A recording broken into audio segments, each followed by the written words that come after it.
Melanjut di kitab Al-Mustafa Sunan Mustafa SAW karya daripada Syekh Muhammad bin Said Iman Al-Quraidi Al-Lahdi rahimahullah radhiyallahu anhu wa amin.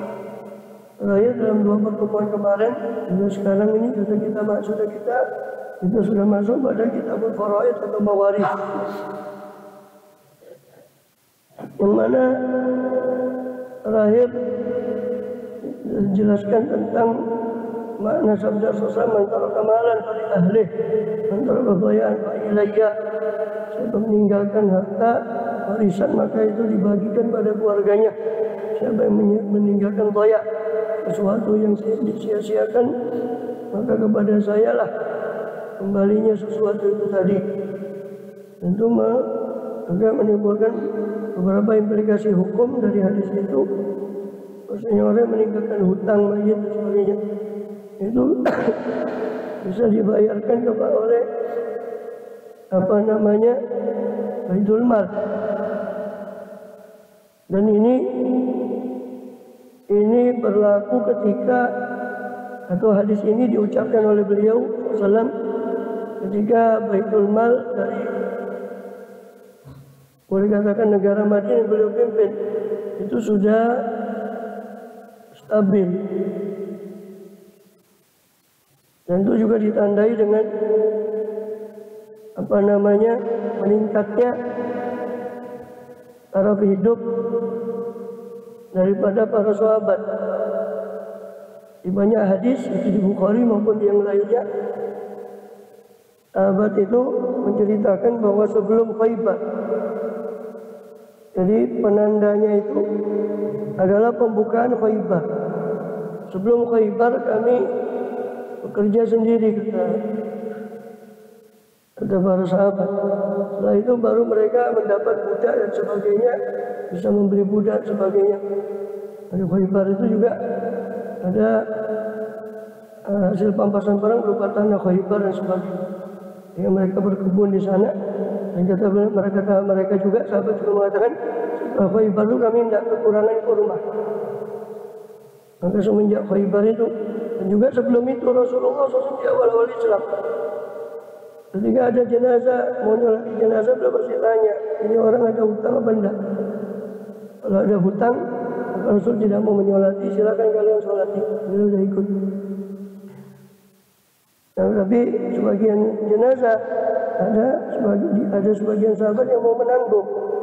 Alayadainu, saya menanggung hutangnya ya Rasul. Maka baru beliau Rasul mau menyolati jenazah.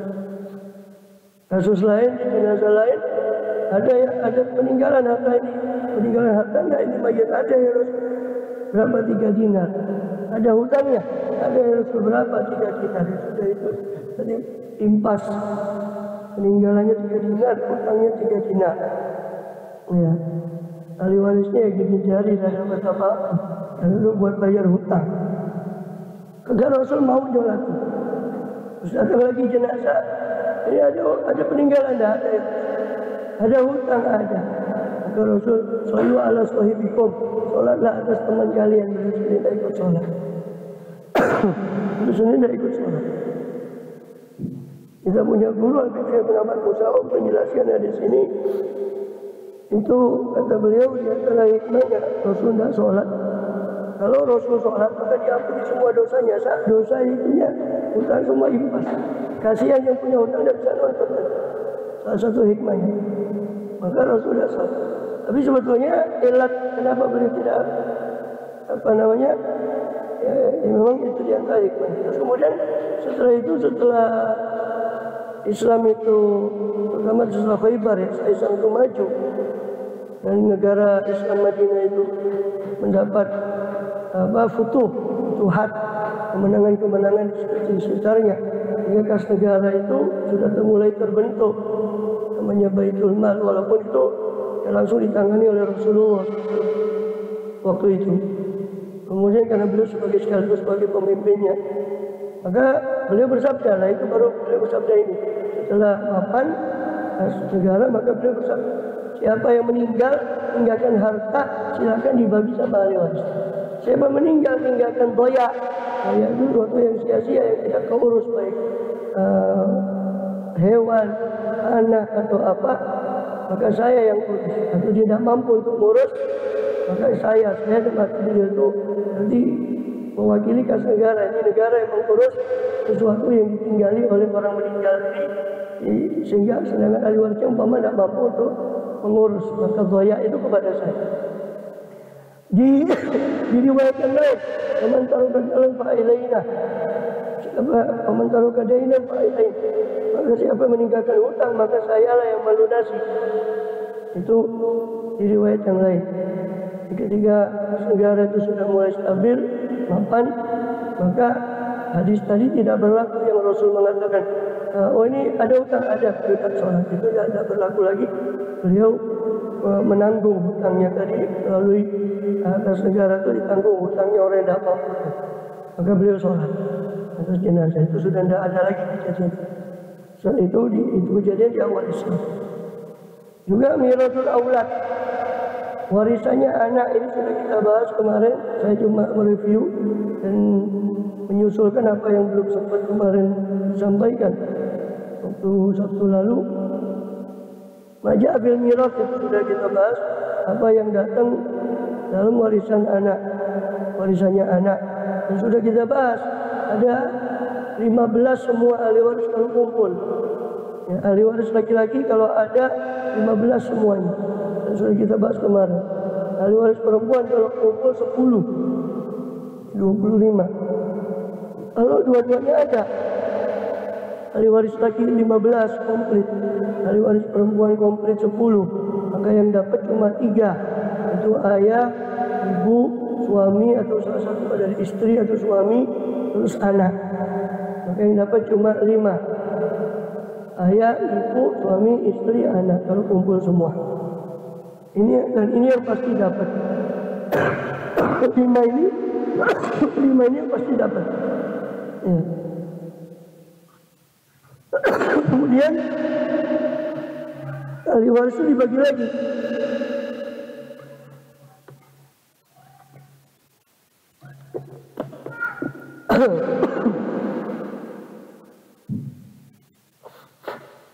Ahli waris itu dibagi lagi. Jadi ada ahli waris itu bil fardi, atau cara pembagian waris itu ada beberapa, ada bil fardi, ada bil taksib. Ada pembagian dengan fardi yang bagian tertentu yang sudah Allah tentukan dalam Al-Quran dan juga ditentukan oleh Rasulullah SAW dalam beberapa hadisnya. Itu bil fardi dengan bagian tertentu, setengah, 4, 6 dan seterusnya. Itu bil fardi, ada bagian tertentu. Yang dapat setengah siapa saja, ada bagian tertentu yang sudah Allah tentukan. Yang dapat sepertiga siapa saja, ada bagian. Itu bil fardi. Hanya ilmunya namanya faraid. Artinya dari kata farido artinya bagian. Maka disebut ilmu faraid tentang bagian-bagian waris. Disebut juga ilmu waris karena dari iris, jadi harta peninggalan. Disebut ilmu waris atau ilmu faraid. Dan ini ilmu yang paling pertama dicabut, sehingga orang bingung nanti tidak ada yang menengahi tentang faraid. Atau karena memang tidak mau tahu, ya tahu juga, ya. Dibagi maunya sendiri. Kemudian bil fardi, ya. Ada yang dibagi dengan fardi ketentuan, ada yang dibagi dengan taksib, ini asobah. Yang dibagi dengan asobah ini dia tidak ada bagian tertentu, tapi menerima sisa harta waris. Nah, asobah sendiri nanti dibagi lagi. Ya. Dibagi lagi. Ada asobah binafsi, ada asobah bil ghair, ada asobah ma'al ghair. Ya. Asobah binafsi itu anak dan terus ke bawah. Kemudian juga ayah terus ke atas. Itu asobah. Dan terus ke atas. Kalau tidak ada saudara kandung atau saudara sebapak, kalau tidak ada kandung, dia naik lagi anaknya, turun lagi anaknya saudara. mulai sekandung dulu, bapak. Tidak ada ke bawah, naik lagi ke atas paman, saudaranya, abahnya mayit yang sekandung. Nggak ada saudara ayahnya, abahnya mayit, yang sebapak. Nggak ada lagi anaknya, ibnul dan seterusnya. Itu warisan bil taksib. Makanya dikatakan ya itu bahwa anak itu dengan asobah, tanpa ada bagian tertentu tapi dia menerima sisa harta. Makanya dikatakan kemarin di dalam bab warisan anak itu sebab turunnya ayat yusikumullah bi auladikum lidzakari mithlu hadzal unthayain. Itu Jabir bin Abdullah yang dijenguk oleh Rasulullah SAW. Dia mengeluh tentang sakitnya, khawatir akan datang kematian, agar beliau tidak mewariskan kecuali satu putri. Tapi akhirnya kelanjutannya Jabir bin Abdullah ini dia berumur panjang sampai berlebih. Tapi karena ketika itu dia masih cuma punya seorang putri, karena dia punya harta banyak, gimana warisan saya Rasul? Rasul terdiam, tidak lama turun ayat yusikumullah bi auladikum lidzakari mithlu hadzal unthayain, surah An-Nisa ayat 11. Turun ayat dikatakan di ayat itu untuk anak di auladikum itu tidak disebutkan bagian tertentu. Cuma Allah mengatakan lidzakari mithlu hadzal unthayain. Pokoknya untuk anak laki, satu bagian anak laki sama dengan dua bagian anak perempuan. 2:1. Maka di anak itu tidak ada penentuan memang. Kenapa? Karena anak termasuk asobah. Dia tidak ada bagian tertentu tapi dia menarik semua sisa harta anak itu. Tentu dengan syarat dia anak laki-laki atau ada laki-lakinya walaupun campur dengan perempuan. Karena anak perempuan saja, maka bagiannya sudah dijelaskan di kelanjutan ayat itu di An-Nisa ayat 11. Kalau satu orang perempuan saja maka separuh. Kalau lebih dari satu orang separuh lebih, ada 2/3 dibagi jumlah anak perempuan yang ada. Kalau tanpa anak laki, maka tidak bisa menarik karena tidak ada kekuatan. Kalau dibagi anak laki, maka anak itu menarik sisa harta dengan bagian dari 2/1 antara laki dan perempuan. Majabi mirat ibnatil ibni, apa yang datang pada warisannya ibnatil ibni, putri dari putra,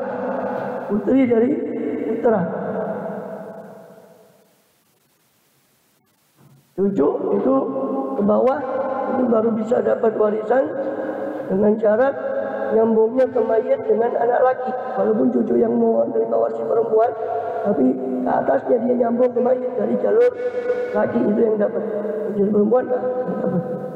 Syaratnya juga ahli waris yang atas sudah pada nggak ada, cuma dia baru dia dapat. Kalau nggak ada itu dia tidak dapat. Ya kebagian yang atas. Belum wayah dia tidak menerima harta warisan karena masih ada yang di atas. Ya. Juga warisannya ukht, saudari bersama dengan ibnati sulbi, bersama dengan putri kandung dari Huzail bin Surahbil rahimahullah. Qala ja'a rajulun ila Abi Musa. Ini termasuk sekaligus asobah ma'al ghair. Ya. Perempuan dengan perempuan, asobah ma'al ghair. Kalau asobah bil ghair tadi itu anak laki, tadi ngatrol anak perempuan itu asobah bil ghair. Maka anak perempuan dapat asobah bil ghair karena gabung sama anak laki. Ya. Anak perempuan bisa dapat warisan kalau gabung, jadi bisa menerima asobah kalau gabung sama anak laki, maka dia asobah bil ghair.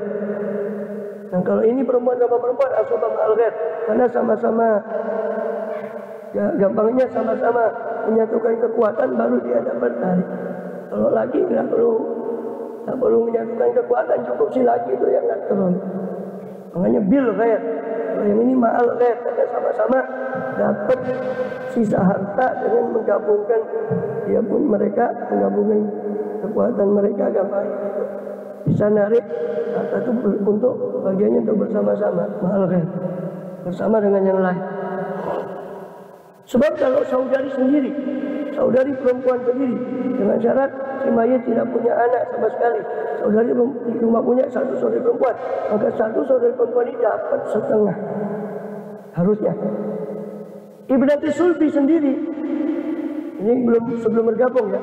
Ini kan gabungan antara ukti, antara saudari perempuan bersama dengan anak perempuan bergabung. Kalau dia sendiri-sendiri, anak perempuan sendiri, dengan syarat si mayit tidak punya anak laki-laki, saudari perempuan si mayit, satu orang saudari perempuan si mayit cuma punya satu orang saudari, dengan syarat tidak punya anak si mayit, maka si saudari yang sendirian yang dapat setengah, sama dengan nasibnya kalau si putri perempuan sendirian dia dapat setengah. Tapi kalau dua-duanya ada, nah ini dibahas di hadis ini, mereka menyatukan kekuatan menjadi asobah ba'al. Putri sama saudari mayit sama putrinya mayit satu-satu gabung jadi asobah ba'al. Dari Huzail bin Surabil rajul Nabi Musa, datang seseorang kepada Abu Musa al-Asy'ari dan Salman bin Rabi'ah Basalahuma, maka menanya siapa rajul tadi kepada keduanya, kepada Abu Musa dan Salman bin Rabi'ah, anil ibnati, tentang putri, wa banatil ibni, dan tentang putrinya putra, wa ukhtin li abin wa ummin, dan tentang seorang saudari bagi ayah dan ibu kandung, tunggal ayah dan tunggal ibu sekaligus sudah dikandung. Jadi rajul ini tanya tentang bagaimana warisan daripada putrinya putra, plus ada mayit ini meninggalkan putrinya putra, meninggalkan ukhtin, saudari sekandung. Maka berkata Abu Musa lil ibnati an-nisfu.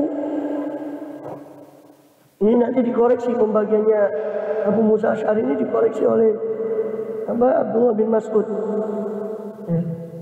Lil ibnati an-nisfu, bagi putri separuh. Walil ukhti minal abi wal ummi ma baqiyah, dan bagi saudari seayah seibu apa yang tersisa. Qala, keduanya Abu Musa dan Salman bin Rabi'ah, bukan Salman Faris ya, ini orang lain, Salman bin Rabi'ah radhiyallahu anhu berkata sama rajul tadi, intalik ila Abdillah, kalian pergi ke Abdullah bin Mas'ud, was'alu, tanyalah dia, ayo saya tabi'una, dia akan mengikuti pendapat kita. Fa'ata Abdullah, maka datanglah rajul kepada Abdullah Mas'ud, pada karodalika, maka menyebut siapa rajul ini hal itu kepada Abdullah Mas'ud, wa akhbarahu bima qala, dan mengabari siapa rajul kepada Abdullah Mas'ud dengan apa yang diucapkan oleh dua orang tadi, Abu Musa Asy'ari dengan Salman bin Rabi'ah. Qala Abdullah, maka dikomentari pendapat keputusannya Abu Musa itu komentari oleh Abdullah bin Mas'ud. Qad dhalaltu idzan wa ma ana muhtadi. Kalau begitu saya telah sesat, seandainya saya mengikuti pendapat itu enggak ada bermaksud saya telah sesat idzan kalau begitu, jika demikian. Wa ma ana muhtadi, dan tidaklah saya termasuk orang yang mendapat petunjuk. Bukan begitu katanya termasuk.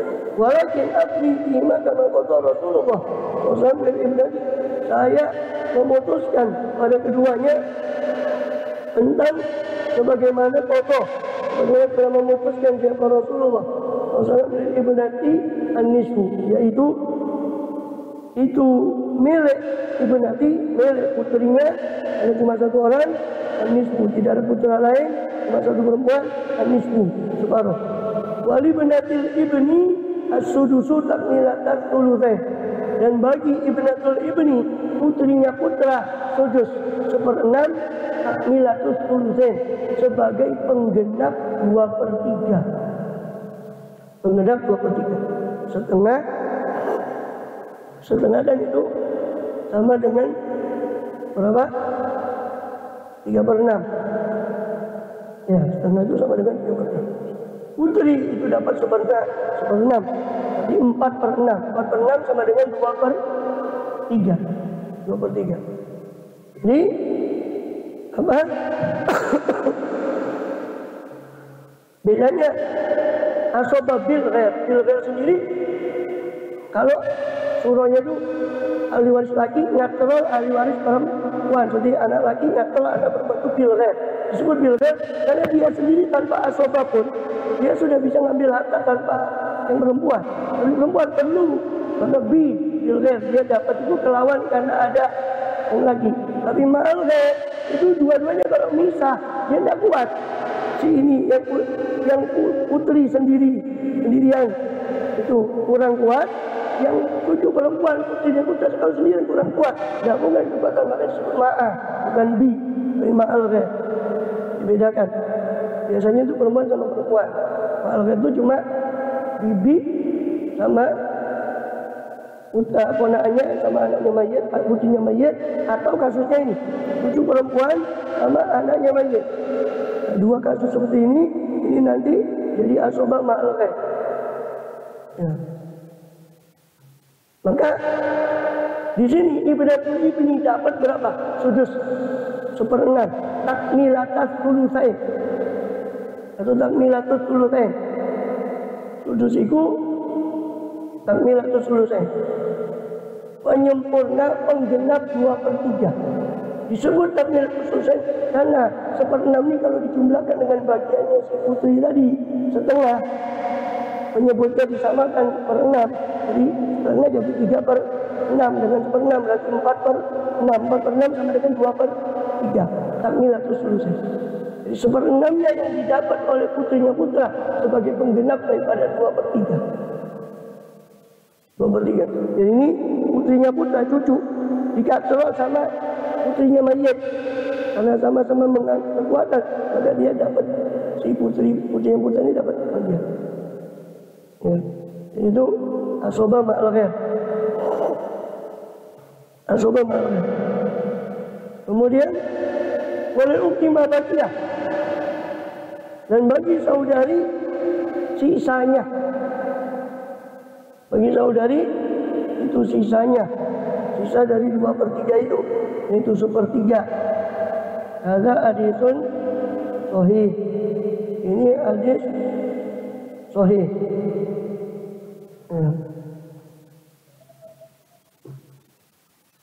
Jadi putri itu dapat setengah asalnya, asal bagiannya. Putri itu dapat setengah dengan syarat dia tidak punya wasif, tidak punya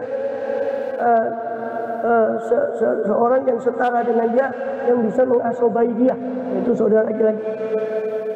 Seandainya dapat punya saudara laki-laki, si putri orang dapat setengah, tapi sisa harta bersama saudara laki-laki dengan syarat 2/1. Walau mumasir, tidak punya mumasir. Ya. Mumasir itu yang sama dengan dia, putri yang lain dari mayit. Kalau si putri ini punya saudara yang lain, putri lain dari mayit, maka dia bukan dapat setengah, tapi dapat 2/3 dibagi jumlah putrinya mayit. Bukan masing-masing 2/3 ya. Putrinya mayit kalau putri semua tidak ada putranya, tidak bisa narik harta. Dia cuma dapat 2/3 kalau 2 atau lebih, putri semua 2 atau lebih. 2/3 kalau putrinya 2, 2/3 tadi bagi 2. Kalau putrinya 3, ya 2/3 tadi bagi 3. Jadi bukan masing-masing 2/3. Putrinya 4, ya 2/3 tadi bagi 4. Jadi itu bintu sulbiyah. Di putri dapat setengah dengan syarat tidak ada yang mengasobai dia, tidak laki-lakinya. Dan dengan syarat lagi tidak ada yang menyamai dia sama putrinya. Kalau sama putrinya dapat bukan setengah 2/3. Kalau ada yang mengasobai, dia menerima sisa harta. Itu bagiannya putri. Sedangkan bintul ibn, putrinya putra, dan terus ke bawah. Putri dari putranya mayit, atau putri dari putranya mayit. Pokoknya harus salahnya dengan laki-laki ke bawah. Walaupun yang dari mayit perempuan, tapi dia terhubung dengan mayit dengan jalur laki, itu syaratnya. Itu perempuan tidak dapat, tidak masuk nominasi. Minggir. Bintul ibni, putrinya putra itu dapat setengah dengan syarat sama dengan putri tadi, dapat setengah dengan syarat dia tidak ada putra, si mayit tidak punya putra. Kalau punya putra, generasi ke bawahnya dah ayu yang bisa putranya mayit, habis. Ya. Tidak juga punya cucu perempuan yang dekat dengan dia. yang lebih dekat dengan dia. Ya. Kalau dia punya cucu perempuan yang dekat dengan dia, kalau si mayit ya, juga syaratnya dia tidak punya muasib, tidak punya gandengan anak laki yang sama dengan dia, yang setara dengan dia. Lalu gandengan anak perempuan lain juga dia sama perempuannya. Tak punya muasib, tak punya muasib, tak punya muasib. Kalau si anak itu, ya, si mayit itu punya putra atau punya putra dari putra, kan ini tadi putri dari putra, kan? Putri dari putranya mayit. Nah, kalau si mayit punya putra kandung laki, atau punya cucu laki, putra dari putra yang lebih dekat derajatnya daripada cucu perempuannya ini, maka kalau dia lagi maka terhijab. Kalau dia perempuan, maka bintul ibn dapat sudus takmilatus sulusain. Ya. Kalau dua atau lebih, maka bintul ibn tidak dapat, putrinya putra tadi tidak dapat selama tidak diasobai dengan sesuatu yang disebut qorib mubarak. Ya. Maka itu yang sama dengan dia. Begini, kalau dia punya putra kan jelas, mayit punya putra, maka putrinya putra tidak dapat terhijab dengan putranya itu. Apa? Si mayit. Ya. Kalau dia ada putranya putra yang lebih dekat kepada si mayit daripada dia. Contoh, dia ini posisinya ibnatu atau bintu ibnil ibni, putri dari putra si mayit. Ada apa? Cicit. Ternyata mayit ini punya cucu laki-laki, ini kan masih cicit. Mayit punya cucu laki-laki yang lebih dekat ke dia. Dia punya ibnul ibni. Maka dia tidak dapat apa yang di bawah. Bintu ibnil ibni tidak dapat. Yang dapat adalah ibnul ibni. Kalau laki. Kalau si ibnul ibni cucunya dia ternyata perempuan, itu bintu ibnil mayit. Maka ini kong kali kong antara bintu ibnil mayit dengan bintu ibnil ibni. Asoba ma'al ghaib. Asoba ma'al ghaib. Maka dia dapat sudus takmilatus sulusain. 1/6 menggenapi 2/3-nya sini. Si bintu ini dapat setengah. Setengah tambah 1/6, 2/3 menggenapi 1/3. Takmilatus sulusain. Kemudian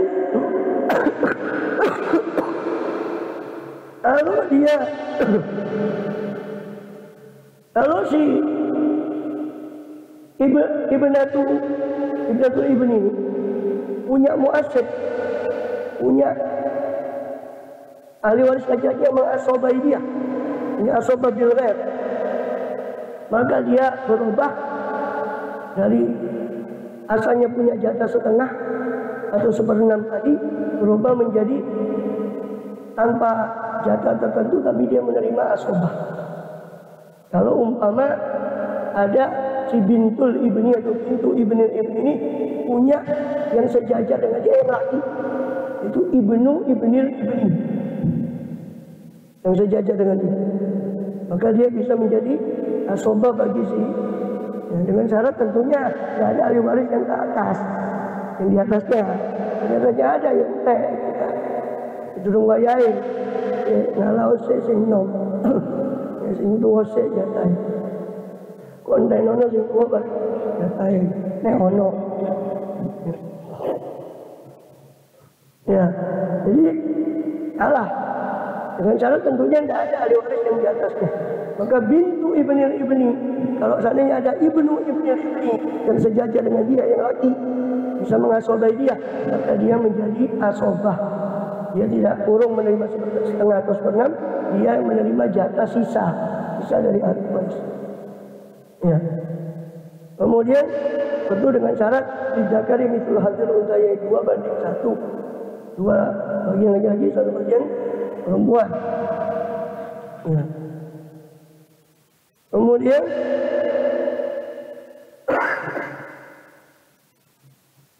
habis masuk lagi walau lebih. Ya. Begitu juga kalau dia punya mumasil, punya teman yang sejajar dengan dia, tapi kan tadi laki. Kalau laki dia mengasobai. Kalau sama-sama perempuannya, bagaimana? Kalau dia punya mumasil satu atau lebih, si bintul ibni atau bintu ibni ini, cicit atau cucu perempuan ini dari jalur laki, dia punya yang sama dengan dia, baik misalnya yang sederajat dengan dia, sama-sama perempuan satu atau lebih, maka bagi mereka 2/3. Jadi dianggap seperti putri kalau lebih dari 2 atau lebih, sama bagiannya 2/3 dibagi sejumlah cicit yang perempuan tadi, atau cucu perempuannya yang sederajat kalau sama-sama perempuan semua. Ya. Allahu a'lam. Kemudian sedangkan saudari kandung, syakikoh, saudari kandung itu sebetulnya jatahnya setengah, dengan syarat mayit gak punya anak. Kalau mayit punya anak, untuk anaknya ada saudara mungkin lebih wajib anak, ya saudari mungkin. Terus si mayit berbuat dan tidak punya ayah. Kalau si mayit punya ayah, ya ketarik ke ayahnya, saudari kalah saudara. Dan tidak punya muasib, si ukhtus syakikah ini tidak punya muasib dan tidak punya mumasil. Muasib itu yang mengasobai si saudari tadi, itu saudara laki yang mengasobai dia, atau mumasil, atau saudari yang sama dengan dia, saudaranya sama perempuannya. Kalau mayit punya ayah atau anak, saudari nggak dapat. Saudari mayit sekandung, bagi saya dapat sekandung dan kalau ada ayah mayit atau anak si mayit lagi-lagi. Kalau dia itu punya muasib, maka diasobai, di saudari perempuan ini diasobai sama saudara laki-lakinya yang sekandung juga. Maka dia bukan setengah, dia dapat sisa harta. Tentu dengan syarat nomor 1 tetap berlaku, bahwa dia si mayit tak punya anak atau tak punya ayah. Kalau punya mumasil, saudari ukhtus syakikah ini punya ukhtu yang lain, sehingga dia ada 2 sama-sama perempuan, sama kasusnya dengan yang 2/3 dibagi jumlah. Tentu dengan syarat yang nomor 1 berlaku, anak mayit tak punya anak, tak punya ayah. Adapun saudara seayah itu masih bisa dapat setengah jatahnya kalau satu orang, dengan syarat mayit tak punya anak, tak punya ayah semuanya, juga tak punya saudara kandung, maka baru saudara seayah dapat. Kalau saudara sekandung ada, saudara seayah tidak dapat. Cuma hati-hati ini terjadi kesalahan, kadang saudara seibu tetap dapat. Tidak bisa terhijab dengan saudara seibu, tidak bisa terhijab dengan saudara sekandung. Yang terhijab sekandung cuma saudara seayah. Ya. Kemudian, bahkan saudara seibu itu ayatnya khusus di ayat 12. Ya, di ayat 12 surah An-Nisa, saudara seibu. Kemudian, si syaratnya dia saudara seayah ini tentu syaratnya ditambah lagi, selain tak punya mayit, tak punya ayah, tak punya anak, si mayit juga tak punya saudara kandung, baru saudara seayah. Dan dia dapat setengah kalau dia tidak punya muasib, tidak punya saudara laki-laki yang mengasobai dia, atau saudari sesama perempuannya yang menarik dia juga. Kalau dapat tentu dengan syarat nomor 1, nomor 2 tadi syarat itu berlaku. Dia tidak punya saudara kandung. Kalau dia punya muasib, dia nggak dapat setengah, tapi dapat sisa harta. Kalau laki-laki sama laki-laki, kalau sama perempuannya, dia dapat 2/3 dibagi jumlah saudari, tentu dengan syarat tadi nomor 1, nomor 2 berlaku. Syarat nomor 1, nomor 2. Kemudian, alam, saudari seibu dapat 1/6. Ayatnya khusus itu. Seibu di ayat 12. An-Nisa. Yang yurut kalatan. Yang yurut kalatan ulam akhun wala ukhun walikul minhumas sudus wa in kana akthar min dhalika fa hum syuraka'u fi thuluth. Ya. Walau akhun wa in kana yuridu waladan, walau akhun kalau dia mewarisi kalah lah. Sama dia punya satu akhun akhun, punya satu saudara atau satu saudari. Dalam qiraatnya Ibnu Abbas, akhun akhun min ummin. Ibnu Abbas. Dan itu dijadikan penafsiran bahwa akhun akhun itu yang maksud akhun akhun min ummin. Dari saudari ibu, tunggal ibu. Tentu dengan cara dia tidak punya ayah, tidak punya anak, terus punya saudara seibu. Ini dapat seperenam. Kalau satu sudah seibunya. Kalau lebih dari satu syuraka'u fi thuluth, mereka kongsi dalam sepertiga untuk saudari ibu. Wallahu a'lam. Ini saya bahas saudari itu. Bulat. Ya, kalau dijelentarkan memang begitu. Kalau cuma di ya enggak. Mirasul ukwalil afar itu yang baru dirasani tadi saya baca hadisnya. Penjelasannya sudah lewat hadisnya yang disebut di situ. Abu Isa Tirmidzi mengatakan hadis yang tadi itu selesai. Majab mirasul ikhwah lil afar apa yang datang dari warisan saudari seayah dan seibu sekandung. An Aliyin radhiyallahu anhu qala, "Lakum takruna hadil ayah." Kata Ali betul, kalian membaca ayat ini, mimba diwasiatin usuna biha ini setelah wasiat yang kalian wasiatkan dengannya atau setelah hutang. Ya. Wasiat meskipun ditulis di Quran itu wasiatin dulu baru ini, tapi secara pengamalan di hadis oleh Rasulullah SAW, Rasul suruh melunasi hutang dulu baru wasiat. Meskipun secara ayat mimba diwasiatin dulu disebut. Ya. Usul Nabi audainin baru sebut dain. Tapi secara pengamalan dijelaskan di hadis. Makanya kadang hadis itu menjelaskan Quran. Di mana pengamalan Rasulullah. Ternyata Rasul menyuruh lunasi hutang dulu baru wasiat. Ini menunjukkan bahwa hutang didahulukan daripada wasiat. Meskipun penyebutannya di ayat Quran wasiat dulu baru hutang. Wa inna Rasulullah SAW Allah beda ini kepada wasiat dan sesungguhnya Rasulullah SAW melunasi dain. Ya ini. Ya, ini penjelasan senari. Rasulullah walaupun wasiatin dulu baru dain, tapi Rasulullah sendiri melunasi dain sebelum wasiat.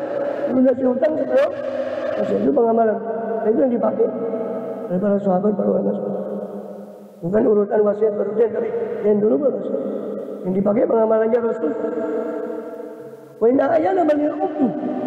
Dan sesungguhnya ayat individu-individu banil ummi dari putra-putrinya seibu.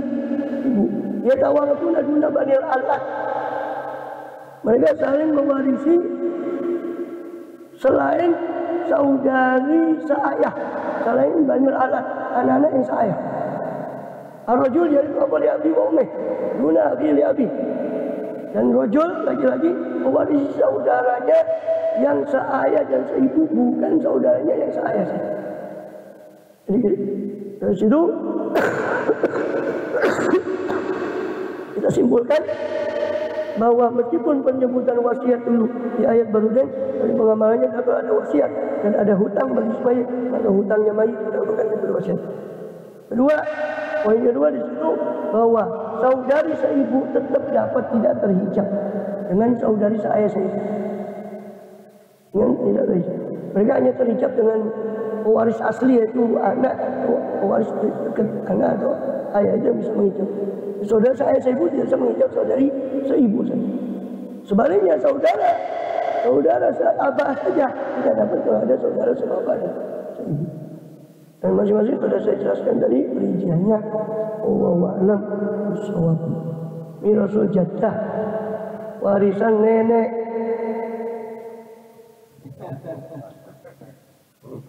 Si ono nenek. Bismillah. Bismillah.